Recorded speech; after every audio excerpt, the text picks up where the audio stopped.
마켓 플러스 ing 이번에는 유통 믹스에 대해서 살펴보겠습니다. 제일 1차시 토픽으로는 일단 유통의 기초적인 개념을 우리가 알고 있어야 되죠. 그러니까 유통하면은 여러분들이 바로 떠올릴 수 있는 게 중간상해입니다. 그래서 중간상해 기능 이러한 타이틀로 유통 개념하고 유통이 필요한 그 이유, 그 다음에 중간상의 대표적인 역할을 하는 도매업, 소매업, 그리고 수직적 마케팅 시스템. 용어가 다소 좀 어렵죠. 수직적 마케팅 시스템. 이것이 무엇인지 우리가 학습을 시작을 하겠습니다. 유통 개념과 필요성의 첫 번째 토픽은 우리가 제품 가격 믹스에서도 얘기했듯이 마케팅 전략이 제품 라이프 사이클, 도입, 성장, 성숙, 쇠퇴기에 따라서 어떻게 변화하는지하고 연결을 해서 유통의 개념을 살펴보겠습니다. 도입기에는 사실은 아직 소비자가 잘 모르기 때문에 유통 커버리지를 넓게 가져가는 것은 굉장히 비효율적입니다. 그래서 좀 좁게 작은 수의 유통을 가지고 가고요. 언제부터? 성장기에 이제 제품이 판매되기 시작하면 이제 확대를 기본적으로 해야 되는 거죠. 그리고 나서 성숙기에는 유통 커버리지가 극대화, 최대화되는 시점에 올라가고 그 다음에 이제 쇠퇴기 가면 다양한 유통 경로 중에서 수익성이 없는 거는 구조조정을 하는 그러한 단계로 갑니다. 그러니까 결국은 도입기와 성장기에서는 제품과 가격 경쟁력이 굉장히 중요하고요. 성숙기 아니면 성장기, 본격적으로 성장하는 쪽에서의 성장기서부터 성숙기까지가 유통 전략이 매우 중요합니다. 특히 성숙기에 있어서는 이게 조금 있으면은 제품 경쟁이 너무 세서 이게 쇠퇴기로 갈 수 있기 때문에 유통의 역할이라는 게 소매점에서 최종 소비자가 어떠한 생각을 하고 있고 어떠한 행동을 할 수 있는지 거기에서의 인사이트를 얻지 못하면 유통업체도 그렇고 사실은 제조업체도 마찬가지고 굉장히 위험해질 수 있습니다. 그러니까 유통의 역할이 성숙기에 오히려 굉장히 전략적인 그러한 소비자 인사이트를 얻어야 된다라는 얘기죠. 자, 그러면 이제 유통에 대한 공식적인 정의는 특정 제품 서비스가 소비되고 사용되는 그러한 과정과 관련된 상호 의존적인 조직, 기업이 될 수 있고요. 개인이 될 수 있습니다. 그러니까 결국 제조업체, 중간상, 최종 소비자를 우리가 다 경로라고 하는 거죠. 기본적으로. 그러나 가운데에 있는 그러한 사람들을 우리가 중간상이라고 합니다. 그래서 경로관리라는 것은 제조업자, 표적시장의 최종 소비자까지 사실은 우리가 가장 상식적인 말이 적절한 시간에 적절한 수량이 적절한 장소에 그러니까 right time, right amount, right place 이렇게 될 수 있도록 제공되도록 관리하는 유통업자의 입장도 있고 제조업자의 입장도 있습니다. 소비자의 유통 경로를 보시면은 그림에서 볼 듯이 제조업자가 소비자한테 직접 다가가는 직접 유통 그냥 방문 판매만 생각하시지 말고 직접 직영점을 연 경우를 생각하시면 되겠죠. 그 다음에 중간에 다양한 도매업자, 소매업자, 그리고 배급업자끼리 다양한 경로들이 있습니다. 그렇죠? 그래서 산업재도 마찬가지입니다. 산업재는 예를 들어서 제품이 굉장히 좋은 경우 아니면은 부가가치가 높은 경우에는 제조업자가 소비 기업을 직접 찾아가는 직접 유통 경로가 많고요. 그 다음에 이제 일반적인 산업재의 경우에는 유통이 낍니다. 산업재 공급업자, 제조업자, 판매 대리인.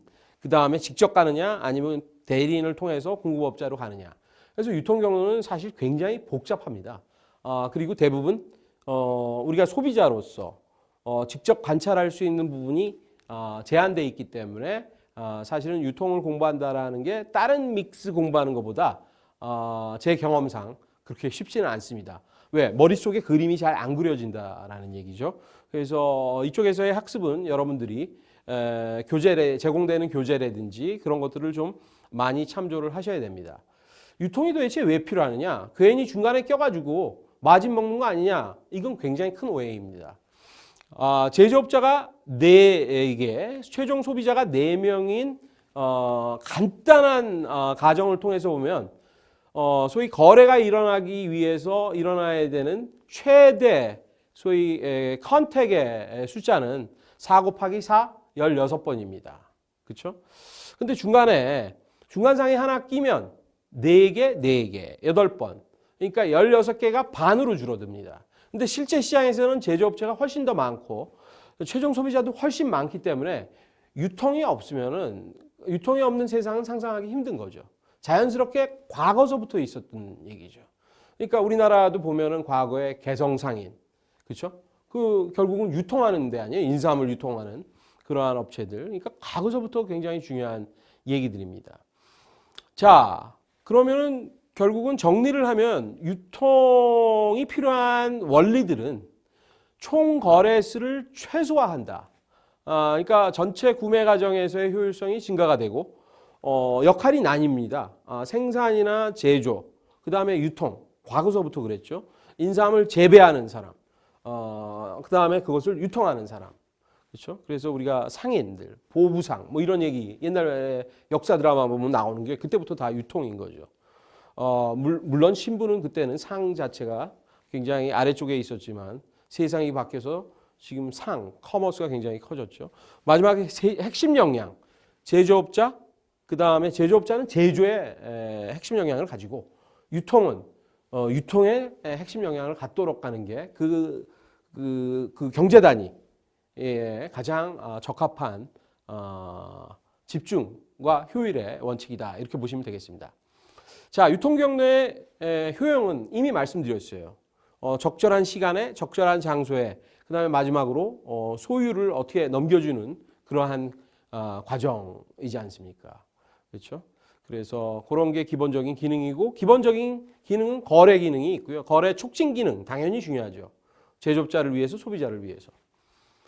자, 정보 교환 기능이 갈수록 더 중요해집니다. 그러니까 거래랑 거래 촉진뿐만이 아니라 결국 제조업자를 도와주고 소위 소비자를 도와주는 게 유통의 역할이죠. 그러니까 유통이 굉장히 전략적으로 중요해지고 있다는 얘기죠. 제조업자는 최종 소비자랑 떨어져 있기 때문에 유통에서의 어떠한 시장 정보, 고객에 대한 정보, 여러 가지 경쟁제의 제품 트렌드에 대한 정보, 환경이 어떻게 변하는지, 라이프스타일이 어떻게 변하는지 정보를 직접 수집하기가 힘듭니다. 그래서 결국은 유통업자가 이것을 어떻게 하느냐에 따라서 제조업자의 경쟁력, 그 다음에 유통업자 자체의 경쟁력이 달라지는 전략적 기능이 정보를 수집해서 교환하고 활용하는 그러한 정보 교환 기능이 현대에서는 가장 중요한 유통 경로의 기능이라고 말씀드릴 수 있습니다. 자, 그림이 잘 안 그려지니까 사례로 유통 경로 유형에 대해서 살펴보겠습니다. 먼저 소비자 직접 유통 경로. 읽어보시면 좀 쉬울 거예요. 자동차가 직영점 만들어서 직접 파는 거. 그렇죠? 국내는 이렇게 돼 있죠. 물론 이 자동차의 경우 해외에 나가면은 도저히 직영 판매점을 여는 게 말이 안 돼서 직접 채널은 안 가지고 있습니다. 미국이나 중국이나 마찬가지로 유럽이나 가지기 힘들죠. 그러니까 자체 판매 조직은 뭐냐? 일단 가장 핵심 키워드는 통제입니다. 자기가 원하는 대로 제품이나 서비스 품질을 통제하면서 고객에게 접근할 수 있다. 단점은 커버리지가 좁죠. 그렇죠? 그 커버리지를 늘리면 그 많은 돈을 확보를 하기가 힘들고 비용이 엄청나게 듭니다. 자, 물론 이거는 이제 가상적인 얘기인데 직접 유통 경로 수단, 과거는 DM, 텔레마케팅, 요새는 더 무서운 게 모바일. 뒤에서 더 자세히 우리가 학습하겠지만 이러한 것들이 직접 유통 경로로 이 자동차가 활용할 수도 있습니다. 만약 그렇게 되면 무엇이 문제냐? 자체 판매 조직하고 갈등이 일어나가지고 이게 어떻게 되느냐? 그러니까 유통이 어려운 이유가 지금 기존에 있는 시스템하고 새로운 시스템이랑 서로 들어와서 대체하고 이런 게 아니라 당분간은 서로 갈등을 일으키고 변화가 되기 힘든 그러한 무거운 속성의 특성의 마케팅 믹스라는 점을 우리가 좀 유의할 필요가 있습니다. 자, 그리고 간접 유통 경로는 무슨 사례로 여러분들이 쉽게 상상할 수 있는 상상은 하기 힘들지만 쉽게 접할 수 있는 농수산물 제품의 경우 농부가 재배하죠. 산지 수집을 하는 도매업자도 있고 그것을 소위 법인으로 도매 역할을 하는 것도 있고 또 이게 그러니까 중간에 모두 있어야 된다는 게 아니라 존재할 수 있는 최대 가능의 중간상을 제가 다 끼워 놓은 거예요. 요새는 사실은 도매업자 1과 2의 기능이 합쳐질 수도 있고요. 배급업자인 중도메인을 넘어갈 수도 있고요. 중도메인은 어디서 여러분들이 많이 관찰할 수 있느냐? 저기 가락시장 같은 데 가보면은 계시는 분들이 다 중도메인, 도매법인 이렇게 있습니다. 그 다음에 소매업자도 있고 요새는 대형 유통 소매업자가 직접 산지 수집도 하고요. 그러니까 굉장히 다양하게 있을 수 있죠. 그래서 간접 유통 경로는 장점이 뭐냐? 일단은 간접적으로 유통만 전문으로 하고 거기에서 마진을 챙기는 업체 자체가 유통 전문점이기 때문에 여러 곳에 투자를 하는 거죠. 그러니까 제조업체 입장에서는 간접 유통 경로를 하면 고객에 도달하는 범위가 넓고 비용이 자기가 직접 하는 거 대비 효율적이라고 할 수 있습니다. 단점은 유통업자는 자기 회사가 아니잖아요. 유통업자의 입장이 있는 거예요. 그래서 자기가 원하는 방향대로 서비스 품질을 통제할 수 있느냐. 유통업자는 A라는 회사도 아니고 B라는 회사 제품도 경쟁 제품도 같이 다뤄줘야 되기 때문에 쉽지 않다라는 얘기죠. 자, 그리고 또 구체적으로 보면은 우리가 요새는 더 복잡한 수준이 있어서 그렇지 1수준. 그러니까 1수준이라는 것은 소매업자 한 학기였을 경우. 2수준, 도매, 소매, 소비자. 2수준 경로를 일반적으로 우리가 상상을 제일 많이 합니다. 의약품, 식품 같은 경우에 많이 있고요. 3수준 경로는 중간에 배급업자가 또 끼어 있어요. 농수산물 경우에 저런 경우가 많이 있습니다. 그러니까 그만큼 다양하다라는 얘기죠. 자, 그러면 중간상의 첫 번째 유형, 도매업의 개념과 기능에 대해서 살펴보겠습니다. 도매는 여러분들이 상상하기에 제조업체 있고 소매업자, 그 중간에 있는 것을 우리가 도매라고 할 수 있고요. 결국은 제조업체는 대량 생산을 해놓고 소매업체가 그거를 다 살 수가 없으니까 가운데서 역할을 해줘야 되는 거죠. 구매 단위 불일치를 해소를 해줘야 되고 둘을 연결을 시켜줘야 되고 하는 겁니다. 그래서 소매업과 비교하면은 거래 대상이 누구냐? 최종 소비자, 여기서는 소매업자, 그 다음에 생산업자하고도 소위 거래를 해야 되는 거고요. 유통 채널이 그러니까 수준 경로에 따라서 분산이 되고요. 소매업은 그냥 소비자 앞에 있는 채널을 얘기를 하고요. 소비자 생산재에 도매업은 다 존재를 합니다. 소매업은 주로 소비재 유통에서 존재하기 때문에 리테일 이렇게 얘기가 되죠. 판매 방식은 거점 중심 상권. 그러니까 도매업이 훨씬 그 직접 단위가 크기 때문에 소매업 숫자가 훨씬 더 많은 거죠. 업자와 업자의 매개가 유통 기능이고 도매업과 소비자하고의 매개. 제조업자 요새는 소매가 좀 커져서 대형 소매 같은 경우에는 제조업자와 소비자를 매개하기도 합니다. 자, 도매업은 사실은 굉장히 많은 기능을 가지고 있어요. 판매하고 촉진뿐만 아니라 운송과 보관, 금융과 어떠한 위험 부담, 그 다음에 정보 교류. 그래서 이 네 개를 다 하는 도매업도 있고 일부만 하는 도매업도 있고에 따라서 도매형 유형이 굉장히 다르게 등장을 합니다. 그래서 제조업자가 직접 도매상을 하는 경우도 있고요. 자기네 제품을 하기 위해서. 상인 도매상은 독립적인 도매상입니다. 아까 말씀드렸듯이 모든 기능을 다 하는 완전 서비스 도매상. 일부만을 우리가 한정으로 하는 서비스 도매상. 그래서 그 용어는 사실 도매업 전문 용어지만 선반 도매상, 트럭 도매상, 현금 수반 도매상, 도매상인 산업분배업자 이렇게 다양하게 있습니다. 제일 마지막에 대리 도매상은 제품의 소유권이 이전이 안 됩니다. 제조업체가 가지고 있고 소비업체가 가지고 있는데 매치메이킹만 시켜주는 거죠. 그래서 브로커 대리인, 그 다음에 제조업자 대리인, 구매 대리인 이렇게 있습니다. 자, 그럼 도매상의 전략은 사실은 일단은 내가 어디를 목표로 영업을 할 것인가. 도매상의 주로 마케팅 믹스는 어떤 제품을 구색을 가지고 어느 정도의 서비스의 정도를 가지고 내가 도매업을 할 것이냐. 이게 가장 중요하고요. 그 다음에 그거에 따라서 자연스럽게 가격이 결정이 되고요. 재미있는 사례 하나 소개시켜 드리겠습니다. 도매상도 니치 도매상, 적소 도매상이 충분히 성과를 낼 수가 있다는 경우죠. 이러한 무역 내지는 인터내셔널 사례인데요. 요새 제가 제빵 재료 중에서 많이 있지 않습니까? 근데 그 중에서도 초콜릿, 과실, 당류, 유제품, 장식, 그 케이크에 장식 들어가는 그러한 고급 원료 자체는 사실은 유럽이 꽉 잡고 있어요. 미국도 일부 있지만. 근데 워낙 이거를 제조하는 업체가 퍼져 있어요. 그러니까 누군가는 이거를 도매로 수입을 해와야 되는데 각각을 합하면 굉장히 퍼져 있는 거죠. 그래서 이걸 다 합해도 큰 기업이 이 도매를 해도 원하는 성과를 성취하기가 힘드니까 이 비어 있었어요. 근데 이 회사가 들어가서 이걸 수입하기 시작했어요. 그랬더니 이 회사는 규모가 작은 회사니까 이걸 잘 할 수 있었던 거죠. 그러니까 다른 그 국내 제과점이라든지 호텔, 레스토랑, 카페 등이 이거를 직접 수입할 수도 없고 이거 참 고민이었는데 이 회사가 이거를 해주니까 전부 이 회사가 이쪽 시장에 소위 도매를 다 담당하는 사례입니다.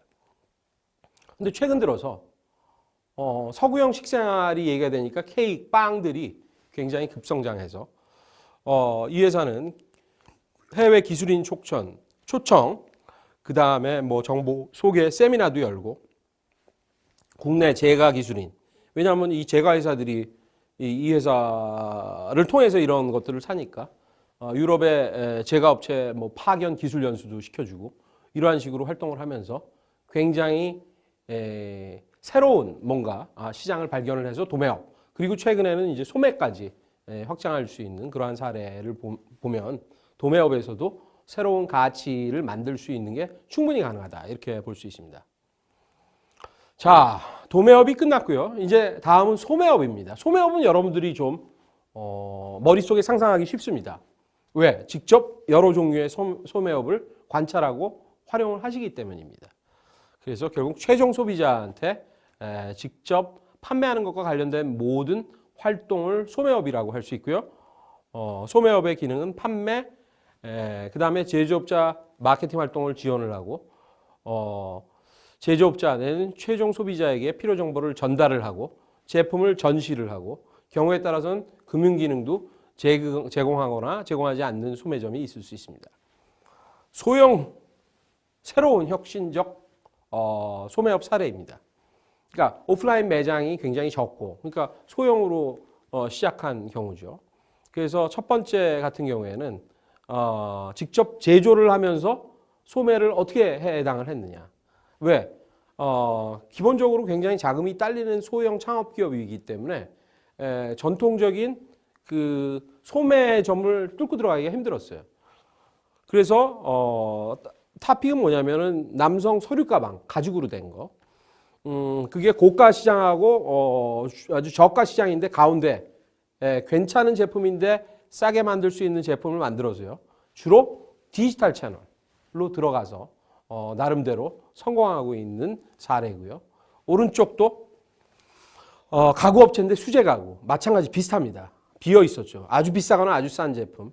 근데 그 사이에 들어가서 사실은 알리거나 이럴 수가 없기 때문에 뭔가 블로그와 SNS 포스팅에서 들어가서 이게 인지도가 확보가 되면 그 다음부터 전통적인 소매 채널을 확장해서 갈 수가 있다라는 그러한 사례를 미리 보여드림으로써 조그만 회사들이 소매를 사실 처음에는 많은 자금이 필요하기 때문에 엄두를 못 내는데 갈 수 있는 그러한 가능성 사례를 먼저 말씀을 드리면서 소매업 개념을 소개를 했습니다.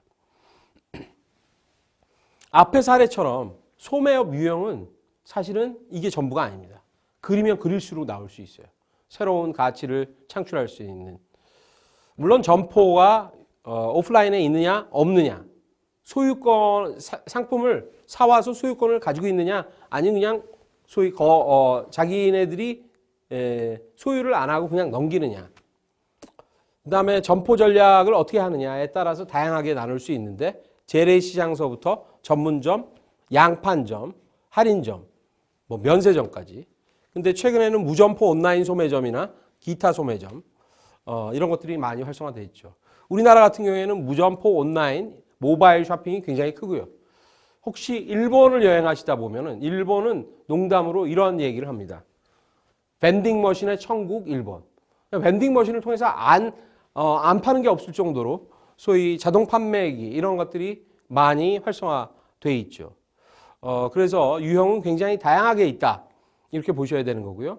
전통적인 오프라인 중심의 소매상 전략을 보면 물론 뒤에 이제 모바일 전략이 소개가 되니까 오프라인 쪽에서는 이제 소비자의 기대 파악, 제품 서비스 가격, 입지 이런 것을 파악을 해서 우리가 다양한 소매업 유통 유형 중에서 어떠한 소매업을 할 것인가가 결정이 되고 목표 시장, 소매점 시장 프로그램 이런 것을 기획을 해서 시장에 옮깁니다.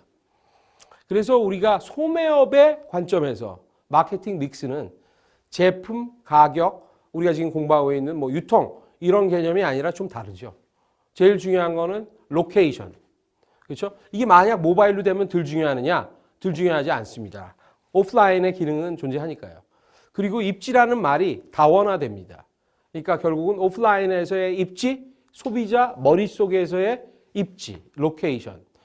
계속 중요하죠. 그러니까 어떠한 물건을 소싱을 할 것이냐, 머천다이징. 요새는 전부 머천다이징이 어디냐? 전부 글로벌로 소싱을 하고 있고 그 중에서도 중국의 파워가 막강하죠. 그래서 다양한 중국의 제품들 중에서 누가 소싱을 하느냐. 그 다음에 마진과 회전율, 촉진 서비스, 특히 납품업자하고의 관계. 이러한 것들이 굉장히 중요한 소매점 마케팅 믹스 변수라고 할 수 있습니다. 자, 그럼 마지막 1차 시 토픽의 마지막. 용어 자체가 어렵습니다. 수직적 마케팅 시스템. 그러니까 지금까지는 도매업, 도매상, 소매업, 소매상 이런 얘기를 하다가 갑자기 이 얘기 딱 들으니까 사실은 도대체 뭐지? 이런 상상을 하실 수도 있습니다. 수익적 마케팅 시스템을 포괄하는 넓은 개념은 일단 유통 경로의 계열화입니다. 그러니까 뭐냐면은 제조업자, 중간상 서로 다르지 않습니까? 그러니까 그냥 관리 안 하고 그냥 가도록 하면 굉장히 원하는 게 다르기 때문에 갈등이 많이 일어나서 유통이 효율성을 잃어버립니다. 그래서 유통 경로 활동의 효율화를 위해서 전반적으로 이 관리를 어떻게 좀 일관적으로 계열화해서 하느냐 이 토픽이 과거서부터 등장을 한 거죠. 그래서 이제 그러한 계열화의 두 가지 얘기로서 제일 중요한 거는 수직적 마케팅 시스템이 제일 중요해요. 그러나 최근에 수평적 마케팅 시스템이라고 있습니다.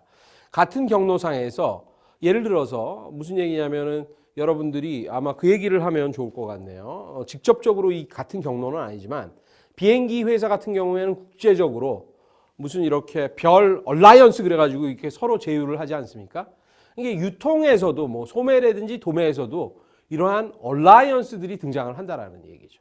그게 이제 수평적 마케팅 시스템이고 유통 전문 기업이 추구하는 시스템인데 국제적으로는 좀 일어나지만 대한민국에서는 아직 유통 전문 기업들이 서로 경쟁하기 바쁘지 사실은 얼라이언스를 맺는 경우는 좀 드뭅니다.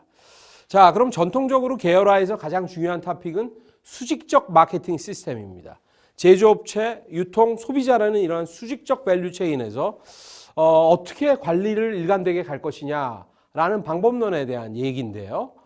기본적으로 보면은 그 전통적 유통 경로는 계열화가 안 돼 있기 때문에 서로 원하는 대로 하니까 운이 좋으면 잘 되고 운 나쁘면 안 되고 이렇게 되는 경우죠. 수평적 마케팅은 전번에 말씀을 드렸고 앞장에서 말씀을 드렸고 수익적 마케팅 시스템도 세부적으로 들어가면은 다양한 것이 있습니다. 기업형 수직적 마케팅 시스템, 영어로는 vertical 마케팅 시스템 그래가지고 VMS라는 약자를 쓰는데요. 기업형은 딴 게 아니라 제조하는 기업이 유통까지도 하는 경우이죠. 그러니까 그런 경우에는 사실은 수직 계열화라고도 하는데 석유화학 기업에서 그런 것이 많습니다. 수출해서 다양한 제품들을 만들고 마지막에 주유소까지 만들고 뭐 이러한 경우가 대표적인 경우고요. 그 다음에 그 아까 좀 전에 보여드렸던 자동차 회사 제조업체가 직영점하면서 직접 하는 경우 이런 경우는 많이 있어요. 최근에 국제적인 동향에서는 유통까지 하는 경우는 굉장히 희귀한 사례입니다. 기본적으로 아까 우리가 유통의 근본적인 그 필요성 중에 뭐가 있었냐면 핵심 역량의 집중이라는 게 있어요. 그러니까 소위 우리나라도 경제 규모가 커지니까 사실은 이걸 다 하는 시대는 경제 규모가 작았을 때나 이게 있죠. 그러니까 아직도 뭐 인도나 인도네시아에서는 기업형 VMS를 많이 볼 수 있으나 경제 단위가 클수록 사실은 이게 분업과 핵심 역량이 집중이 돼서 기업형 VMS는 많이 점차 발견하기 힘든 상황이고요. 관리형은 뭐냐면 리더가 힘 있는 사람이 유통 경로에서 관리를 해나갑니다. 과거에는 제조업체가 유통업체한테 힘을 가지고 중간업체들을 관리하면서 갔죠.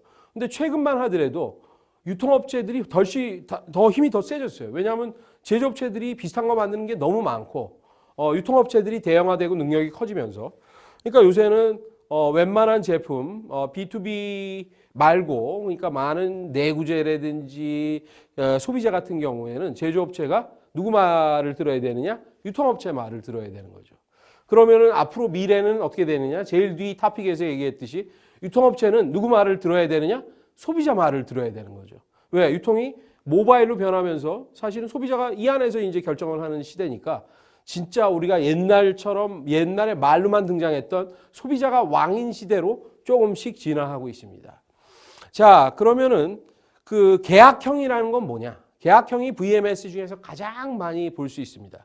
그래서 우리가 얘기하는 뭐 슈퍼 연세점, 협동조합 아직도 많이 있죠.